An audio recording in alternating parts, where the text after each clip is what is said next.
Welcome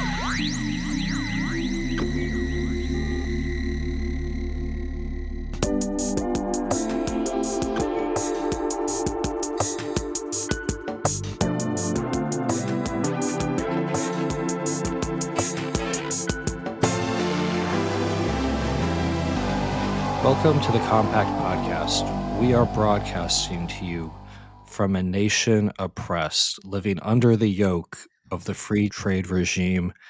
But tomorrow, as we record, on April 2nd, Trump will free the nation with his great Liberation Day, imposing tariffs on U.S. trading partners. We'll discuss that, along with the banning of Maurine Le Pen and Musk's decision to turn Twitter into an AI machine. I'm joined by Geoff Shullenberger and Ashley Frawley, and I'm Matthew Schmitz.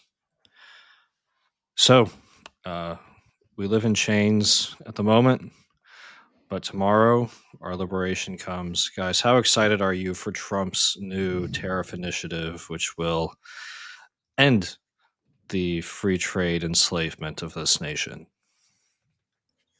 Well, I'm not American, so I haven't, allegedly, I haven't got a dog in this fight.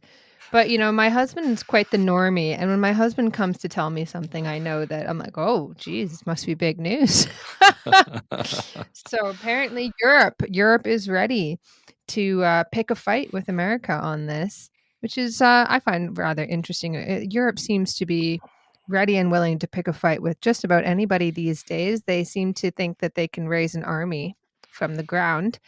So I don't know. I'm not optimistic about the future at the moment. I think what Trump is trying to do is what probably anybody would have tried to do, and it's a little scary. Like that is that people are bound to try anything to try and make the line go up.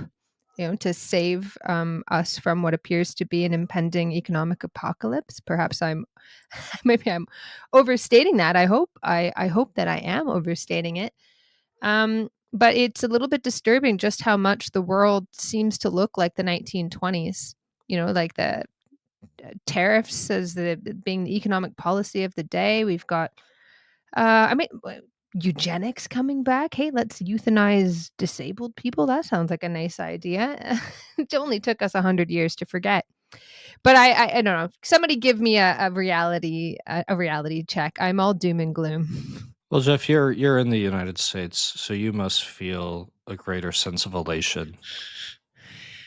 Yeah, it's very interesting to go back in my mind to when I first sort of became aware of politics and actually of sort of left politics, because this would have been just before 9/11 and the war on terror became the defining issues for me as a young person. But prior to that, the main politics I was aware of was essentially oriented around the question of free trade and the WTO protests in Seattle, which we published a piece by Helen Andrews on earlier this year, I believe. And, in that piece, Andrews discusses the odd convergence of essentially this left-wing anti-free trade politics with a right-wing current of anti-free trade politics, which anticipated Trump's position. Although, Trump himself, although I believe nominally a Democrat at the time, was always an anti-free trade figure. And but the notable sort of figure on the right in that era would have been Pat Buchanan. And so at this time, you had a sort of convergence of right and left around opposition to free trade. And it is interesting to hear this rhetoric of liberation, which sounds, reminiscent of various kind of left-wing struggles or struggles associated with the left, because the argument that, I first became aware of, like as a teenager, around these that sort of culminated in these anti-free trade protests in Seattle was that free trade agreements were a kind of betrayal of democracy, or a kind of a political structure that essentially disabled or suspended democracy and made democracy impossible. And then, in later years when living in Latin America, this was also a very common kind of argument you could come across. And there was definitely something to it, right? Because if you looked at how these free trade agreements worked, essentially they took large realms of the economy outside of the space of democratic contestation. And that's, was literally like a large part of the point of them and the function of them. And then, the other interesting thing is that, and of course, notice that they're framed as free trade, right? And I remember sort of reading and listening to critiques of this concept of free trade as a kind of an ideological obfuscation of what was really going on, which was a sort of diminishment of freedom of the people in favor of the freedom of businesses. So, it's interesting to have arrived at this point where we have a conservative president who is describing the sort of seeming to try to identify this day, and we don't know exactly what's going to happen. His previous tariff threats have been delayed repeatedly. Exactly how it's going to play out isn't entirely clear, but he's going, he is really framing it, or attempting to frame it, as an epochal shift, really away from the world of free trade, particularly as it developed, after the fall of the Soviet Union, when the U.S. really pursued, through the Washington Consensus, aggressively pursued in this, presidents of both parties. And this was really an area of bipartisan consensus, from Bush 1 to Clinton to Bush 2 to Obama. All of them were pursuing these free trade agreements. They were, often one Republican president would start negotiating them, and then the Democratic president would finish and actually, sign the agreement. And so this has been a common feature of our politics. And so, he's really trying to present this as a radical break. So, whether this actually is true, whether the hopes and dreams of the WTO protesters are going to be fulfilled here, I'm perhaps slightly more skeptical of. In part because I don't see a particularly coherent vision around what the purpose of these tariffs or of this regime is supposed to be. This new kind of protectionist regime is supposed to be. On one hand, it's supposed to reinvigorate American industry, but there you would expect a more targeted approach rather than across the board. So we don't see much of that. We also don't see much investment or any, we see basically the opposite, a cutting back of the kind of state capacity that would, promote R&D and enable a kind of industrial revitalization. That, there's a great deal that's working against that at the moment. At the same time, we have this, I would argue sort of contradictory position that the purpose of tariffs is to raise revenue. And implicit here is the idea that, well, the point of them is really to offset the giant tax cuts that are going to be renewed later this year at some point. And, these things don't really, these ideas don't really work together necessarily very well, because if the point is to deter the purchase of foreign goods in order to encourage the growth of American industry, then that would not mean you're creating a steady new stream of revenue, because presumably people are supposed to be buying fewer things from abroad, which would mean fewer tariffs being charged. So that doesn't quite add up. And then the final thing that I think, and this goes back to something we published by Peter Ryan a few weeks ago, which I think is interesting here, is the deepest contradiction within this Trumpian vision of a new world economy is between his desire to keep the dollar as the global reserve currency and to oversee industrial renewal of the United States. So it's simply a basic sort of economic point that if you have the dollar as the reserve currency, there's going to be a lot of demand for dollars. That means that the value of the dollar is going to be high, which means that U.S. Industrial goods are not going to be competitive as exports. And so, this is not something that the Trump administration has sort of publicly explained how they're going to deal with, but they have kind of sent out some signals about it. And there was an interesting there's been some interesting coverage on this from the Financial Times editorial board member Gillian Tett about this notion of the Mar-a-Lago Accords, which is essentially this idea that Trump will use the U.S.'s leverage as a major market to and his threats of punitive tariffs to kind of negotiate these deals with major trading partners, in which these trading partners will actually release some of their dollar reserves so as to cause the dollar to decline in value, while at the same time, essentially kind of guaranteeing their purchase, or that they will increase their purchases of U.S. exports, and they will open their markets more to U.S. exports.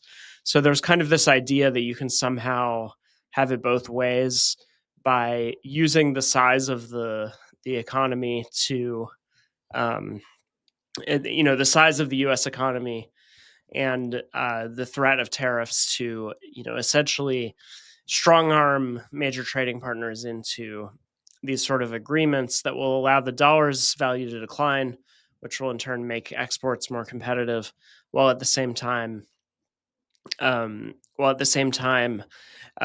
ensuring that that these countries will retain a kind of fealty to the U.S.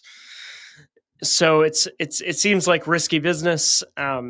This piece by Peter Ryan, brings in another element to this, which is crypto. And I recommend people check this out, why Trump backs crypto, because it explains another element of this scheme to essentially keep the dollar as the global reserve currency, while also allowing its relative value to decline so as to make U.S. exports more and U.S. industrial goods more broadly more competitive on the global market. So, the other thing I would point to here is Yanis Varoufakis has written on, how he understands Trump's sort of plans for a new global economic order, which I think has, been one of the more, useful attempts from a somebody who's not a sort of MAGA partisan to attempt to make sense of what this all might add up to. So, yeah, I think it does seem like potentially, if these things aren't delayed, it's an attempt to mark the shift to a new global economic paradigm. But the nature of what that paradigm looks like, still seems to me extremely nebulous and also extremely risky in terms of what, the different interests that it's attempting to balance. My biggest question going into Liberation Day is whether Trump will go with kind of country by country reciprocal tariffs, or whether he'll impose a universal tariff, just the same rate for everyone. It's a big question because if China faces a 20% tariff, say, and Vietnam faces a 10% tariff that will create a massive incentive for simply routing Chinese goods through Vietnam. So, this is a live debate within the administration. Trump claims that he has settled on a course of action, but I think until he walks out into the Rose Garden, soon to be the Rose Patio, he has plans to remodel it, cover the grass with kind of paving stones like at Mar-a-Lago, another transformative element of his presidency. But until he walks out into the Rose Garden and announces his tariff plan, it's up for debate. The thing that that concerns me about this sort of not having any kind of coherence to it is it doesn't seem likely to revive domestic production. I mean, that just seems mad for a variety of reasons. But it will raise prices where cheap imported goods from China is what allowed most wages to remain stagnant or fall in real terms. And well, it allows for relatively low wages generally in America. So that will be kind of destroyed. And so it seems really odd. And then everyone is ramping up defense spending and actually just outright promising, oh, this is going to be a driver of growth. That's the UK's plan. Cut funding to poor countries around the world, and use that money to invest in defense spending. And the idea is that that's going to be a driver of growth because of innovation, and that war drives innovation, and Ukraine has revolutionized drone warfare. It's Israel's kind of got like a startup economy that came from its military, et cetera, et cetera. And then the unspoken part of that is that you blow things up and build them again and open up areas for investment.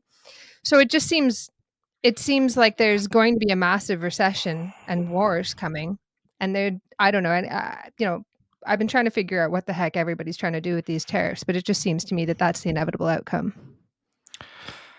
One interesting response we've seen to Trump's tariff moves, and really it's also a response to the bipartisan consensus that the Biden administration bought into, is that he's encouraging consumer spending in China. China hasn't liberalized, hasn't democratized in the way that many people hope. But I wonder if, an increasing consumer culture there will begin to have some of the liberalizing effects that people have long desired. Maybe not, but I can certainly see an argument for it. I mean, the huge Chinese economic development has been combined with a economic system engineered to encourage saving and really discourage the kinds of consumption that are just a fact of life in Western society. Now China is easing access to credit, encouraging people to spend.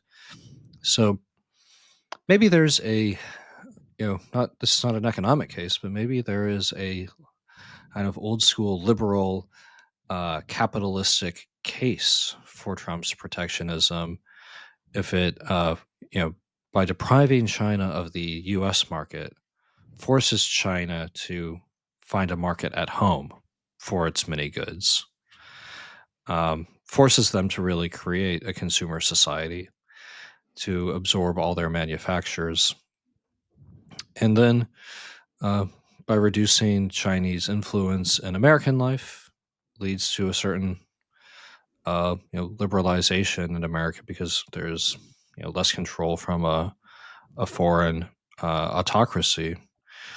So maybe by passing tariffs, whatever their immediate economic consequences, Trump will finally help to realize some of the dreams of the libertarians who have long opposed tariffs, while believing that free trade would spread freedom across the world. Well, that's interesting because what you actually want is for your own, and this has been the order of the day in our sort of technocracies for a long time, is that you don't want your own workers to be acquisitive. You want them to be frugal. You want them to be moral. You want them to not find happiness in possessions, but sit on the floor and meditate, this sort of thing. Um, uh, you want people in other countries to consume your products. That is what Xi wants, but he's now being forced to move away from it. Exactly. So Yeah. And I was going to say that China has been really successful in kind of winning that, in sort of encouraging the profligacy of other countries and encouraging the austerity among their own people. And so that's an interesting kind of reversal that is its own kind of war, and actually kind of pushing off the surplus onto all these different countries is one of the things that, people don't want it. So that's one of the things that tends to increase global tensions. Trump won the tariff issue in his first term.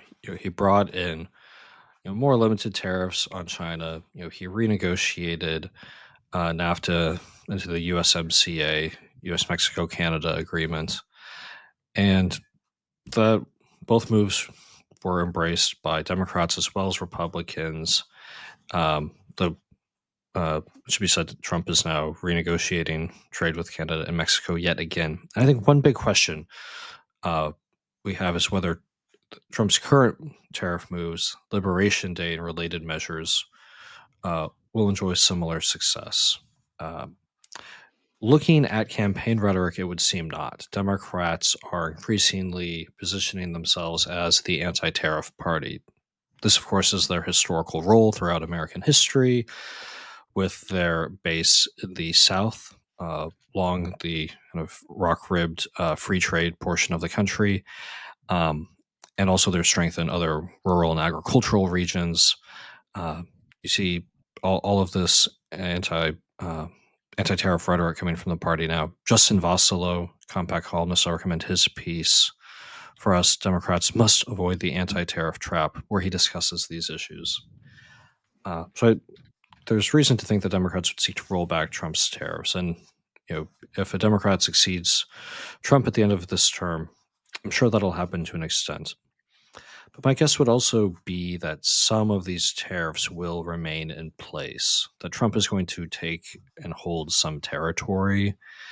And not unlike what happened in his first term, apart from a certain limited rollback, there will be an embrace of Trump's broader reorientation of trade. So that's something I'm very interested in, and just eager to see. A lot, of course, will hinge on how effective and comprehensive the system turns out to be. Elsewhere in the world, Marine Le Pen, the leader of the French Right Party National Rally, has been found guilty of misappropriation of funds. She was supposed to use the money for parliamentary assistance at the EU Parliament, and it seems it was instead used to support political staff operating within France. So, misallocation of political funds. Christopher Caldwell covers the story for Compact. His article for us, "The Banning of Marine Le Pen is an Attack on Democracy," mentions the fact that other French political parties have engaged in similar shenanigans without facing the same extreme penalties. His argument is that this really raises questions about the character of a French democracy. It's something we've seen before, right? It's almost an old story at this point. Trump, the situation in Romania where they canceled the election, banned the candidate. What do you guys make of this kind of judicial defense of democracy that we're seeing? Well, it seems to me to be pretty obviously politically motivated. There are many, many cases of policymakers in the European Union, in France, who have done very similar things and who have not at all been punished.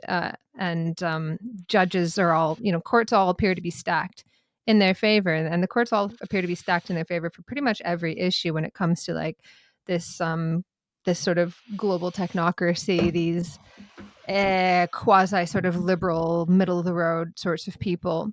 They can do what they want. But if you want to disrupt that, you better watch out. And it's kind of a similar thing for so many different issues, right? Like you do research on criticizing trans issues. That research better damn well be perfect, but trans supporters can do any kind of crap research they want, and it's fine. You can do an autoethnography, and it's all good. But if you do anything critical, you are going to you every single mistake will be found. And so it is in the political sphere. If you are challenging the status quo, now that's not to say that I'm a big fan of Le Pen. I actually have talked a lot about this kind of rhetorical shift toward a more acceptable right that she represented when she took the reins from her father, that I found to be deeply kind of troubling and suspicious. But nonetheless, it is the case that she appeared to be disrupting the status quo, and therefore absolutely everything is under the microscope. And it's worth mentioning that the charge here is translated in English as embezzlement, but it's which sounds quite a lot more serious to us than might actually be the case in the original usage. And in fact, there are precedents for this. The current Prime Minister of France has had similar charges, but the prosecutors didn't request any immediate application of ineligibility as far as being able to his sort of political candidacy. So that means that even if he'd been convicted for the same sorts of on the same sorts of charges as Le Pen, he would still be eligible for office. So it's quite clear to me that this was politicized justice, because the prosecutors are part of the hierarchy of the French ministry, and they decided not to charge their current sort of person who's on the in with immediate ineligibility, but then they did so in the case with Le Pen. So there was like a very clear, very similar kind of charge, and yet when it came to Le Pen, they were certain to make sure that she's ineligible for to be elected, ineligible to run, and that just seems to me to be obvious politicization. I don't have that much to add here, but I could not but notice the actual charge that was brought against Le Pen is détournement de fonds. And if you're a theory cell like me, you mostly associate détournement with the work of Guy Debord and the Situationists, for which it's used as it was actually kind of the basis also of, since I was talking about 90s left activism and so on, of like ad busters and these kinds of various sort of guerrilla semiotic terrorism projects, where détournement is it just means taking something and using it for something other than what it was supposed to be used for. And so in this case, it refers to the, again, it's not quite embezzlement. It's taking a funding line and using it in an inappropriate way or something other than what it was supposed to be destined for. Détournement is, in the theoretical conception developed by Debord, it's taking a sort of signifier from the, usually from the sort of capitalist economy and using it for some other subversive purpose. And so I couldn't help but notice that this term, came up in this context. And, I suppose the other than this being kind of funny, the relevance here is just that, clearly, despite Le Pen having in various ways, attempted to render her movement much more respectable, certainly than when it was led by her father, her recently deceased father. Nonetheless, she is seen as fundamentally subversive of the order, the political order as it currently exists. And so this kind of Debordian conception of détournement as subversion, as a kind of working within the system to subvert it and to turn it against itself, clearly at least represents how she is still perceived by the those attempting to preserve and maintain this order. And I recommend people read Michel Houellebecq's most recent work, Annihilation, because it's sort of about this. It's set among people working essentially within the French deep state, and they're confronted with a kind of détournement, these viral videos that may or may not be AI that may be authentic or maybe AI fabrications designed to spread panic and fear, and it's unclear whether they represent a sort of radical left or radical right agenda. But it is very much about the state attempting to recontain these efforts at subversion, which work through the kind of viral media landscape. It's set a little ways into the future when it seems like I think the sort of right-wing candidate is more supposed to be a stand-in for Jordan Bardella, who's the young party leader and Le Pen's likely successor. So in any case, it reminded me of all of that. And I do recommend the novel because it's very much just about the French state attempting to recontain these emergent threats to it. That's quite funny because the left has tried many a time to do that, and yet it's the right that seems to have almost achieved it.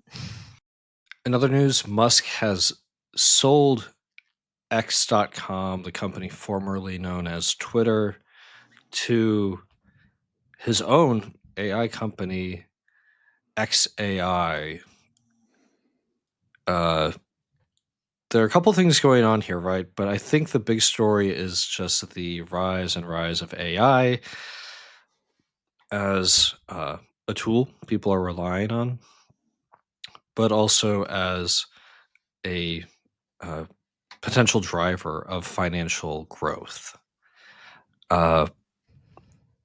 Just on the financial side, one of the interesting elements is that Musk's decision to sell X to XAI seems to be kind of an admission that Twitter needs some other economic logic. It needs some other promise of growth than what it already has. When Musk took it over, he said he was going to make it the everything app. It was going to be payment systems. People would be talking and hanging out there.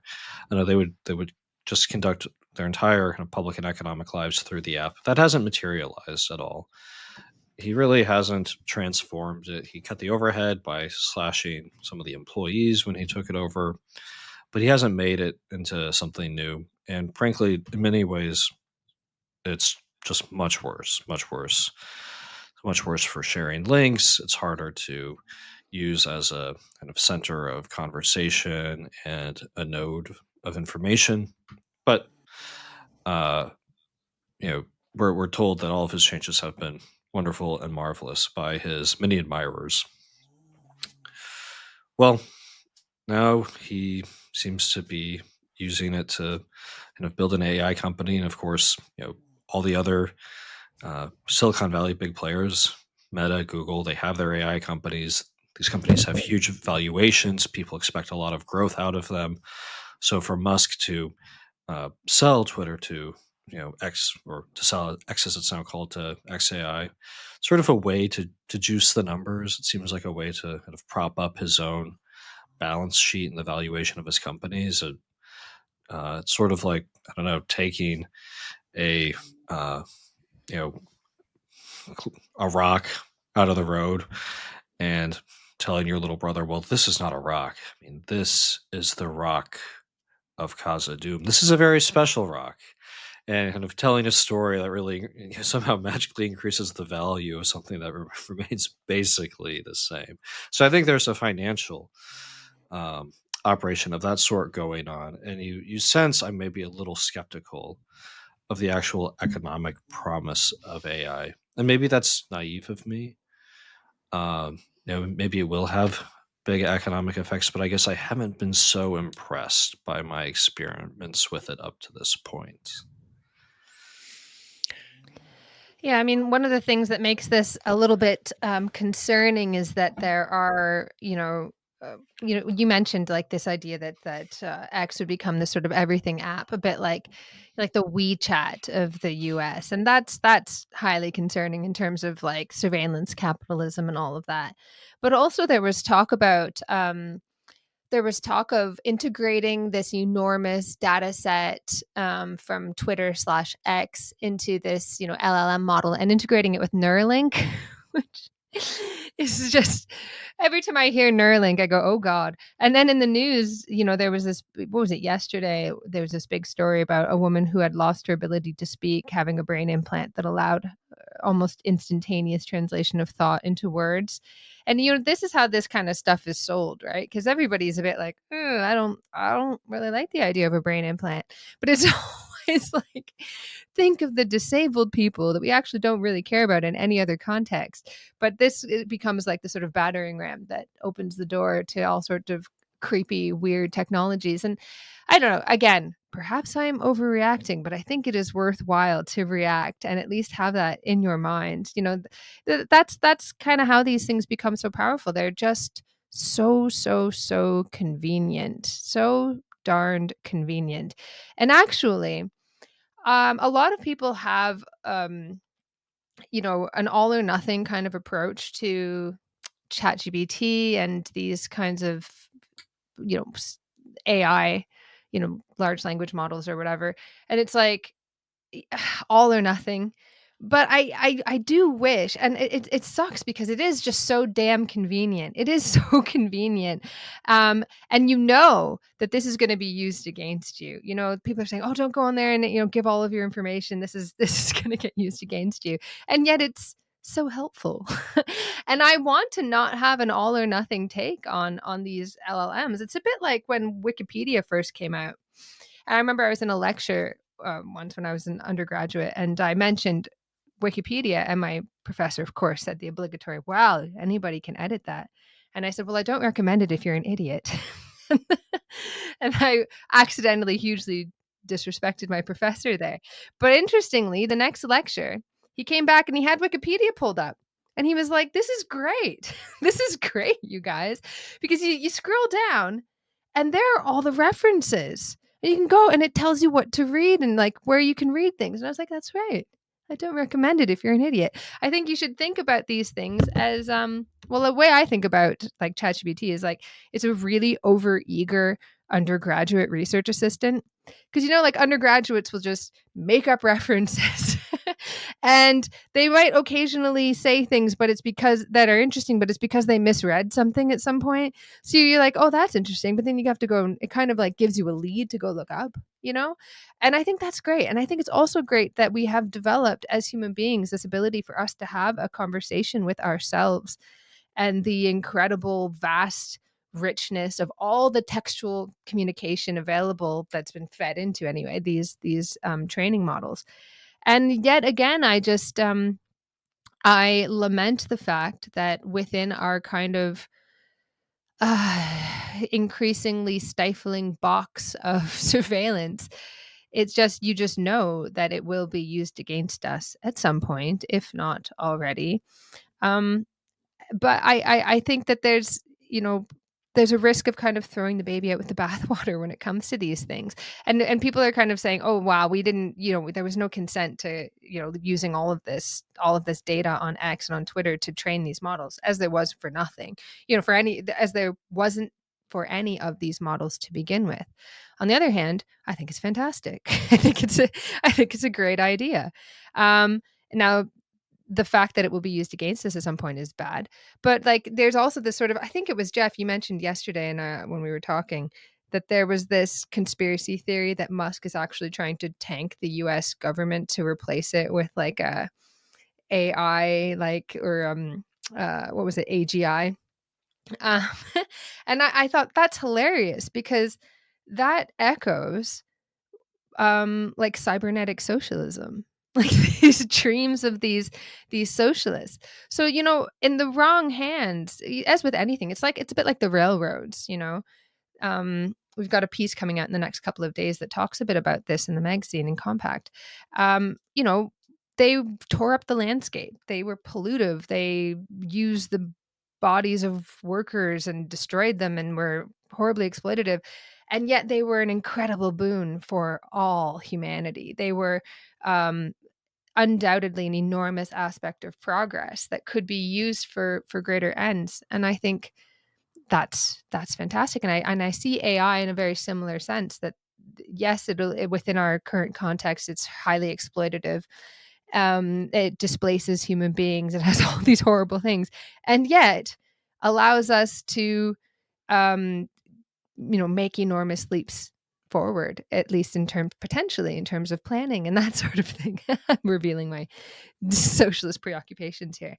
So yeah, that's sort of my spiel. But I also want to talk about how AI hallucinates in really hilarious ways in a moment. But anyways, Geoff, what do you think?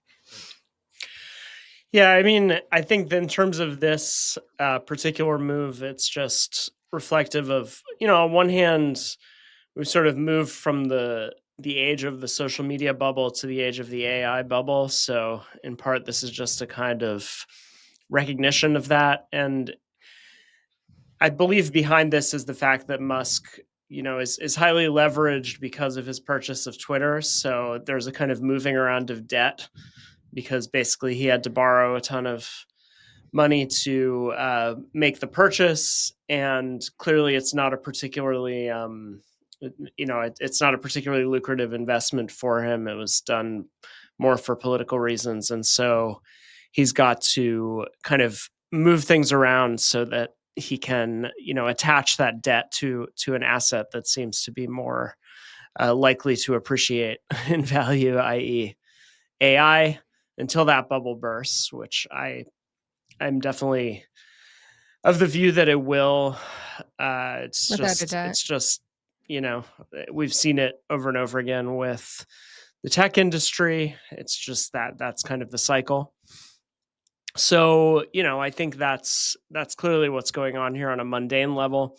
There is also this point that AI, to the extent that it does have value, it and I do think it does. I'm not an all or nothing person on this front. Its value is dependent on the data that it has access to, and so just anything you can do that gives it a new and ideally an expanding data set. And this is one problem that some of these models have run into, which is that I believe they sort of flatline, or at least their rate of improvement begins to decrease at the point at which they run out of new data to process and to train themselves on. And this is also another theory about what's going on with Doge, that the goal is to, be able to hoover up large amounts of data from the federal government, right? Which is, among other things, an immense repository of data. So, these are just they're in search of training data. And there is something kind of fascinating about this, in a kind of gothic sort of vampiric way, that like these AIs they need, when you say they need data, what it means is that they need, authentic human products to, essentially feed themselves on, because otherwise they will die, or they will become kind of zombies. And so that's kind of, there is just this fascinating kind of, which takes us back to like the origins of, kind of the imaginative attempt to understand what's going on with technology often brings us into this realm of thinking about the undead, and the way that they have to constantly feed off of the living in order to sustain themselves. And then, I don't know, I mean, I've always thought there's kind of an interesting analogy here to, I'll see if Ashley buys this, but, this kind of notion out of Marx that, basically there's a point at which, when machines take over too much labor, essentially, and can no longer kind of, in a sense, again, using this kind of Gothic imagery, like, feed themselves on living labor, they start, or the ability to generate profits begins to decline, right? That this is kind of part of the process, and something analogous seems to happen with these AIs. And I've seen various things to this point when when AIs start feeding off data, and this is an interesting aspect of the X thing, which is like, there's obviously a tipping point at which I think people have argued that more than half of the internet is fake, in the sense of being kind of AI generated already. And so, the point at which, like, more than half of the content of what's posted on X is already AI generated. The AI training data is produced by itself, and so it's essentially devouring Yeah. itself. And apparently, their ability to improve rapidly, disappears at the point at which most of the data they're consuming is produced by themselves. And so it seems that there's this logic by which they need to feed off of kind of authentic, like, living, like human cognitive labor in order to reproduce themselves. And if not, they start petering out. So I mean, there's something very fascinating about that, which again has these kind of Gothic literary analogies, as well as this maybe kind of Marxist understanding of labor that's relevant to it. So I don't know. I find it all very interesting, but I'm guessing the end point of this is that the AI starts producing most of the content that's on X, and thus is just feeding back into itself, and so it goes into this kind of downward spiral into incoherence as a result. I think about this all the time, where one of the areas, like, a huge amount of data comes from, like, Reddit. So when the bot gives you advice, it's like a gazillion posts of Reddit users that have given each other advice. And then I think, well, if you're gonna keep asking the bot to give you advice rather than going on to Reddit to ask another human being to give you advice, then where's this sort of new data going to come from? It requires that people continue to sort of live and breathe and talk to each other. And one thing that concerns me as well about this is that, obviously there's something, as you were saying, there's something to be said for the economic maneuvering that Musk is doing here. And it reminded me a little bit of, like, asset management firms that come in and, like, buy up companies and then and by doing that, they make themselves profitable by buying up a sort of profitable company. They make themselves appear profitable, but it's also a kind of precursor to the destruction of that company. Like, they will sell it for parts. So X being our kind of de facto public square, what happens when that starts to collapse? If we're not sort of talking to each other anymore, well, not only are we kind of frozen in terms of and this is obviously taking this to an extreme, but just sort of bear with me in the thought experiment. If more and more of us are talking to the bots, and I mean, this isn't crazy, like, a lot of, like, my sister's constantly my sister listens to this. Sorry, I'm talking about you, but she's constantly asking the bot for advice, right? And I bet you that was advice that she might have asked on a forum a few years ago. If not, obviously, her friends or whatever. And now she's always asking the bot. And so, this starts to collapse. Well, we can wind up with, first of all, obviously the collapse of a lot of our public debate, but also an increasingly kind of insular, atomized relationship with the technology that is also, of course, more and more vulnerable to influence and threats, right? So, giving people advice, it'd be quite easy to, like, for instance, if I ask it about assisted dying, I try to use my ChatGPT as, like, as I said, a really crappy research assistant. If I ask it for, about assisted dying, it is, like, preset to think it's a great thing and a form of progress. Do you know what I mean? And that sort of thing is really quite worrying. But yeah, I love this metaphor of, like, zombie, like we're yes, we are having a conversation with ourselves, but in zombified form, in dead form. It's not it's not obviously a living representation of ourselves. And that zombification appears to be growing and set to grow more and more.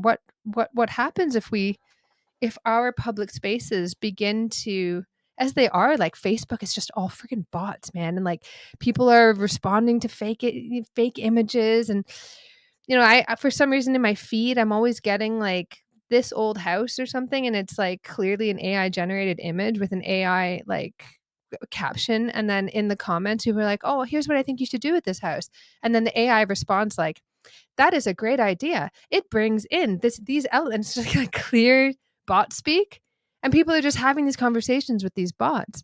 And I feel like someone needs to write a dystopian novel about this. But in terms of like the economic base of a lot of this stuff, yeah, I mean, from a Marxist perspective, it doesn't create any new value. It is all zombie value. And therefore, any money that's being made by these companies is value appropriated in exchange. It's value taken from value creating industries.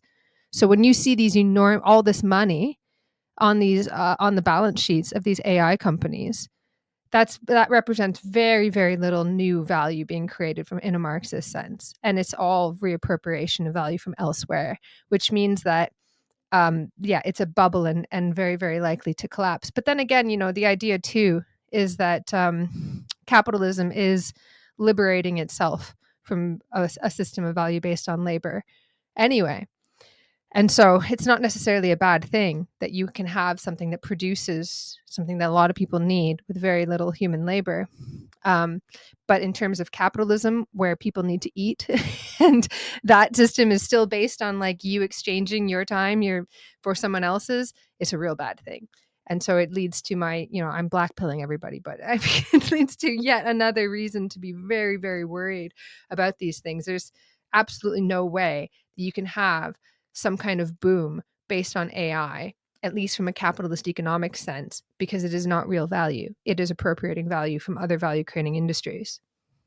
All of which makes our national liberation all the more urgent, surely, whatever form that should take. Thanks, Ashley. Thank you, Geoff. Thanks to our producer, Stephen Adebato. For more, go to compactmag.com/subscribe.